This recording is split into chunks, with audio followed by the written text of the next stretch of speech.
Hey guys, welcome to another episode of the Beyond Sunday podcast, where we desire to take the conversation beyond Sunday.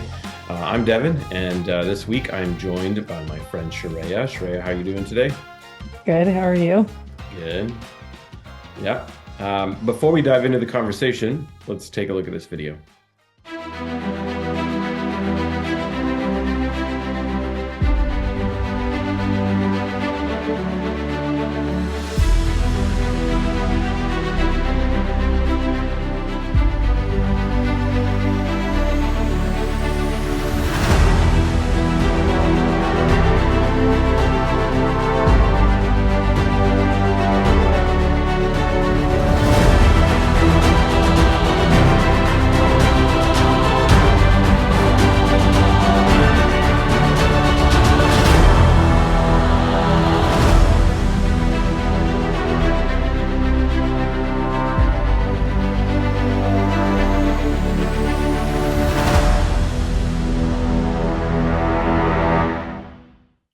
Hey guys, welcome back. As we dive into the conversation, Shreya, what was the text, big idea for this Sunday that we were preaching through? This week we were on Jesus reveals righteousness. So as we're looking at Epiphany and God with us, yeah, the ways that Jesus reveals righteousness in his divinity and humanity. So again, as always, we're in a number of places. Our New Testament text or our gospel text was Matthew 5 and the Sermon on the Mount, the Beatitudes. And then I think both of us were also in Psalm 15 and in Proverbs a little bit, Micah, the prophets. And so, yeah, in a few different places, but talking about righteousness. But for me, and I know for you also, as we dug into righteousness, there was this tie into blessing. And so we kind of looked at what blessing and righteousness, what they have to do with one another. So that's where Yeah. we went. Yeah, the other piece about even the Sermon on the Mount, and as he starts it with the blessed bees, is the reward piece as well. There is a reward that Jesus is calling out in this sermon, and one of which I think it's important. It was important for me to note, like these, where and whom are receiving the blessing, Mm, right? The poor in spirit, those who mourn, the meek, those who hunger and thirst for righteousness, and the list goes on with the nine, um, right. of who is going to be blessed and receive the reward. Yeah. Yeah, I think for me this it was a little bit of a journey this week unpacking this because it like initially the idea of righteousness where I landed in that is not where I it's not what I had in mind when I first hear of or think of righteousness. And so that's kind of where it was sitting for me because I think often, and I know, I think we both had this in the notes, but this idea that righteousness, like, have we equated religion with righteous, Yeah. or religious with righteous? And we see that, I mean, we see it multiple places in scripture, but in the Micah passage, they're asking, like, what's the thing we should do? And the things they're calling out are these are not bad things. They're things that they actually have been told at various points to do, right? Like what offering should we bring this offering? Should we do it this way? Should we whatever? And in that passage, I just see a people who've missed the point. They've missed the heart again. And it's like, how often are we like, okay, God, if we're supposed to be righteous, then I will give you every Sunday morning from 10 to 11:30, and I will give you 10% of my tithe, and I will maybe even do a Bible reading plan. And those are not bad things. Those are all things that can move us closer to God. They can create space for us to meet the Father. Like those are not bad things. But are we asking, is that the question we're asking? God, what do I have to do to be righteous? And what I see in there, God's like, I mean, he calls it out in Micah 6:8, but it's also all throughout the Beatitudes. Like this is a heart posture.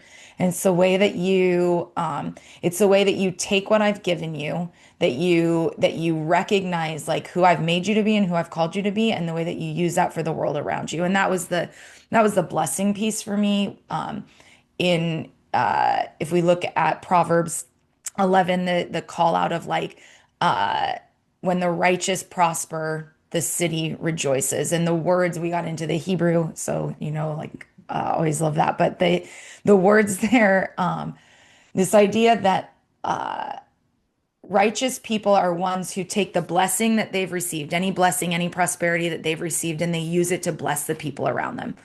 And when they do that, the city around them rejoices because out of their prosperity and out of their blessing, they've actually bettered the city, the people, the city around them, regardless of who's in that city. And we see that we were in Jeremiah a little bit, and we see that in that space where God's like, hey, these people who have taken you into exile, your enemies, really, like the people who you're going to live among, I want you to live in such a way that works for the peace and prosperity of those people. And I just had this, even as I was preaching, this image of like, those people, God, like really, these ones, you want us to better the land, the place we live for these people who are our enemies, and how often for us, and I called out on Sunday even like we live in a world where we don't agree with everybody around us, Mhm. like in a really clear way. And I don't care what side of the political sphere you're on or whatever. But the point is, there's things that we don't agree with. And God says,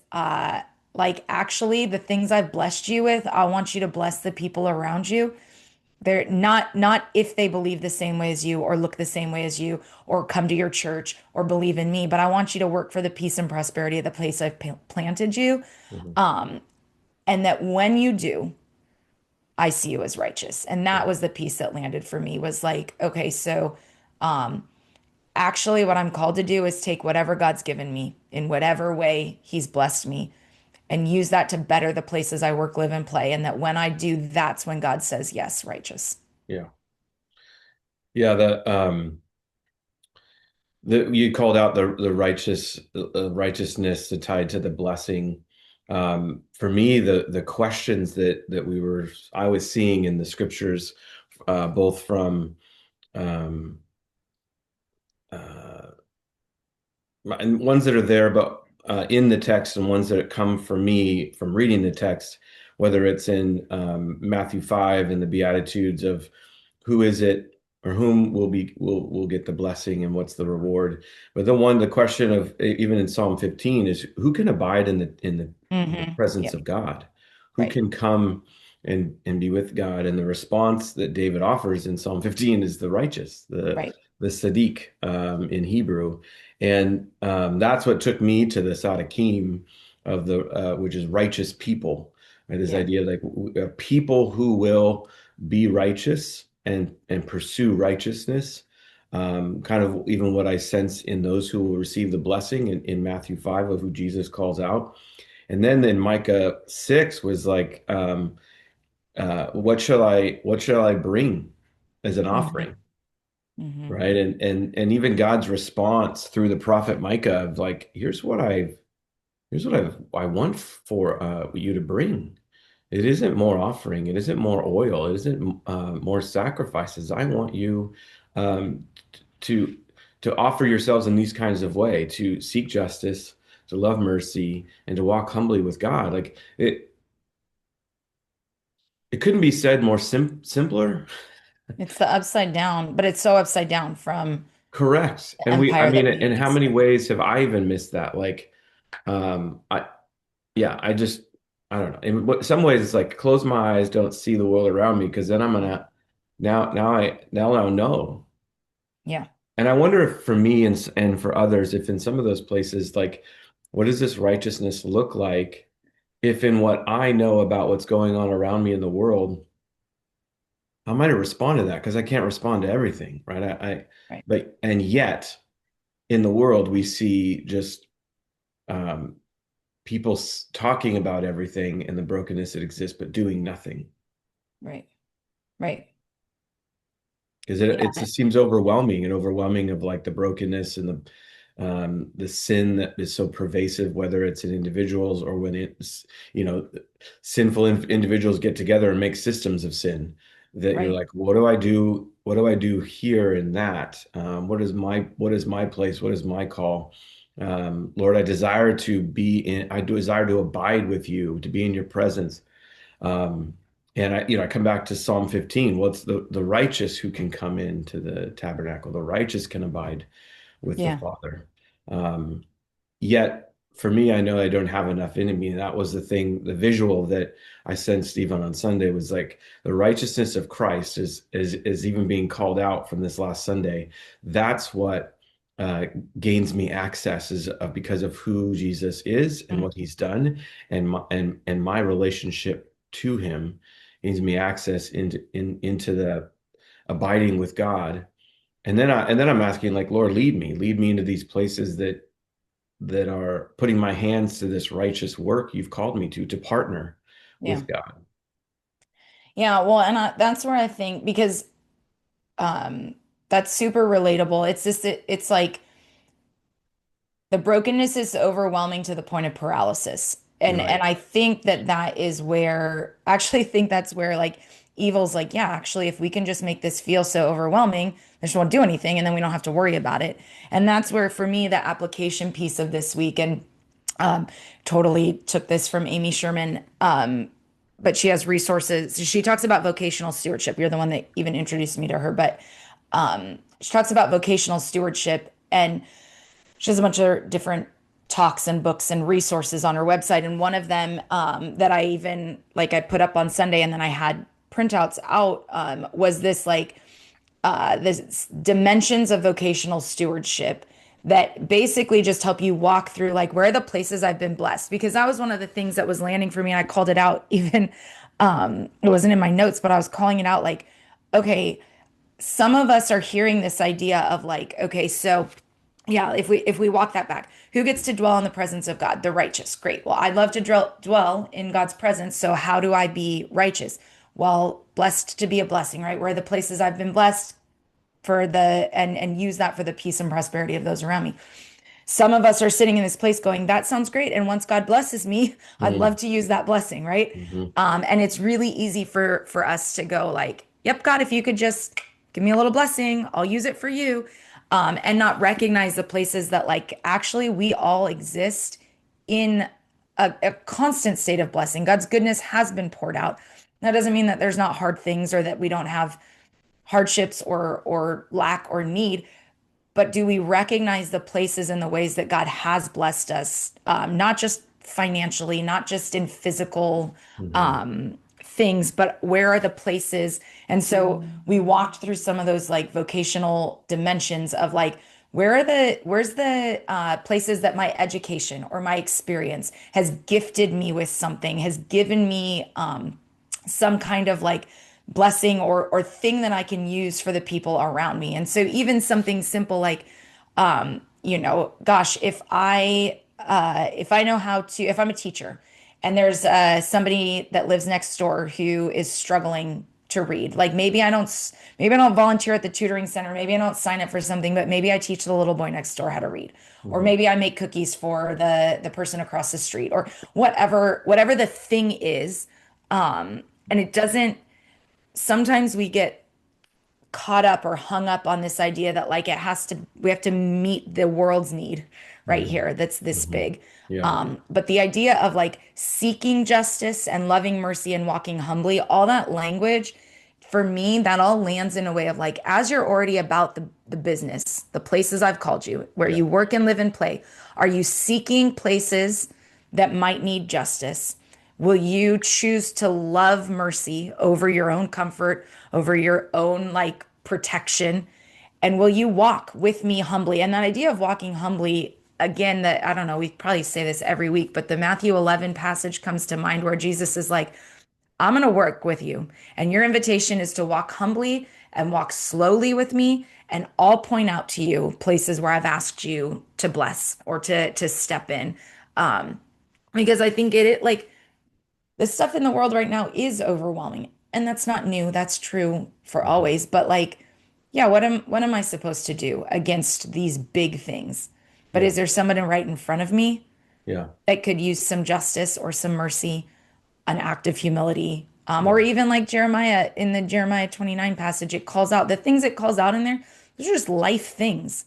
Those are just like, would you build homes? Would you plant gardens? Would you Mm-hmm. marry people and have babies and like live your life in community with people you might not want to, but because this is where I've planted you, it's what I Right. want you to Yeah, do. where I planted you. And there's an abundance there, even in the midst of exile. There's an abundance even in the place where, um, as I'm drawn back to Matthew 5 and who Jesus is talking about, there's the blessing or the abundance that seems to be being offered in those spaces and in those ways from God, right? And it's like as you called out in the everyday ordinary.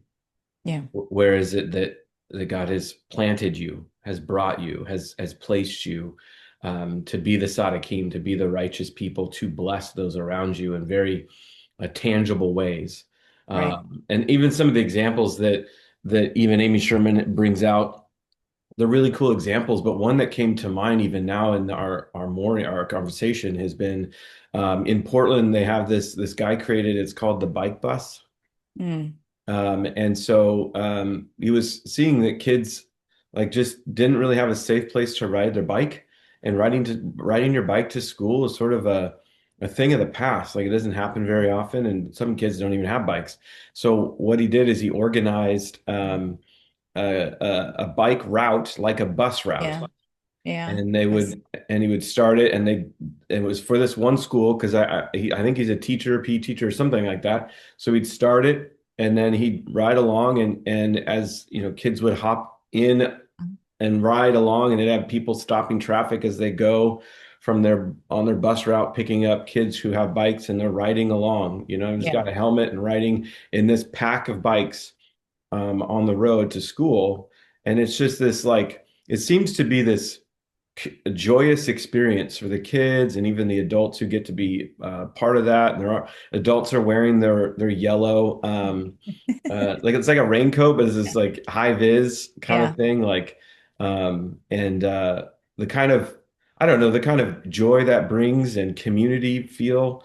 And I honestly I don't know if this guy's a Christian or not. In fact, it doesn't actually matter. But here's a right. space in which he's like here community is being formed. Kids are finding a way to have a safe way to ride a Mhm. bike in their neighborhood and get to school.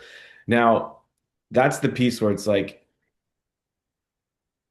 whether or not this individual believes in Jesus, follows Jesus, loves Jesus, God is working through him for the redemption of to move out of isolation into community Yeah, and to have this um, uh, you know, every day to school, here's an opportunity that you get to come and be a part right. of.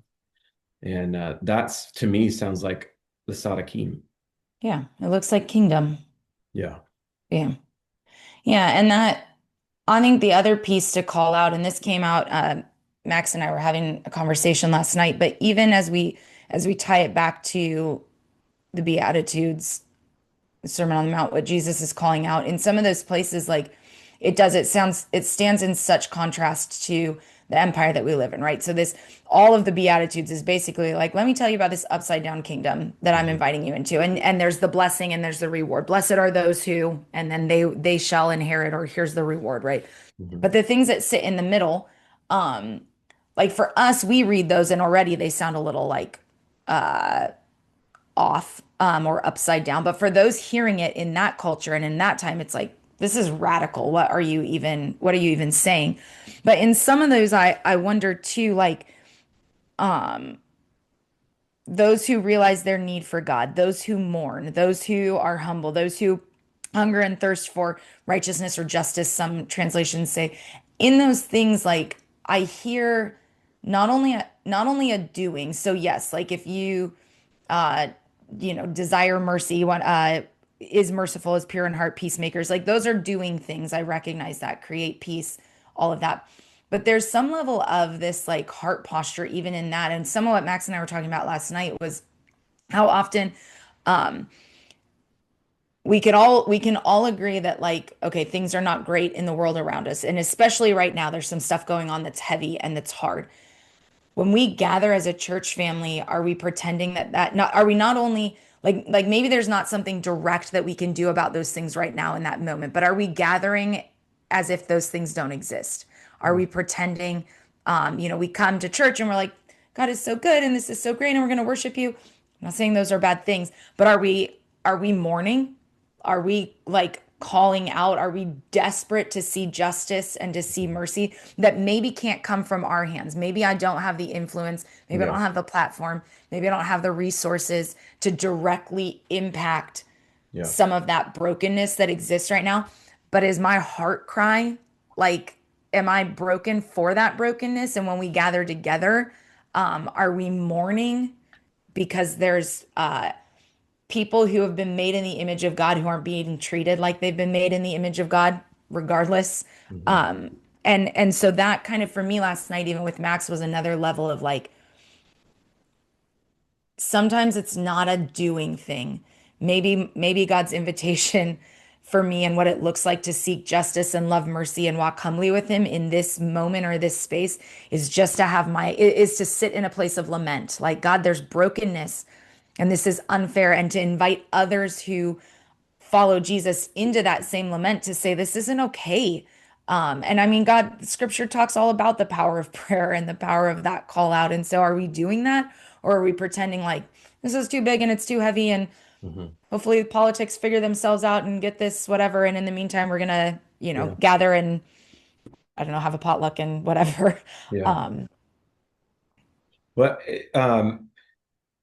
and it's in some of those yeah, the being places. And even as you were talking about some of the doing spaces and calling out in Matthew 5, there is even in small ways that do we notice? Do we notice even in some of the small ways?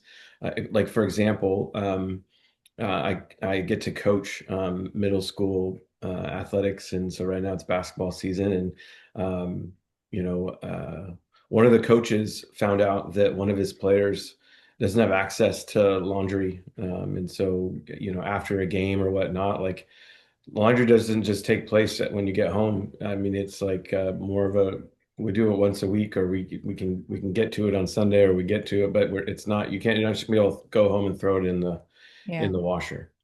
And so he found out about this and was like, "Oh, I have a washer. I can just give me your after the game, just have a change of clothes, go change, and then give me your jersey, and I'll go home, wash it, and have it back to you tomorrow."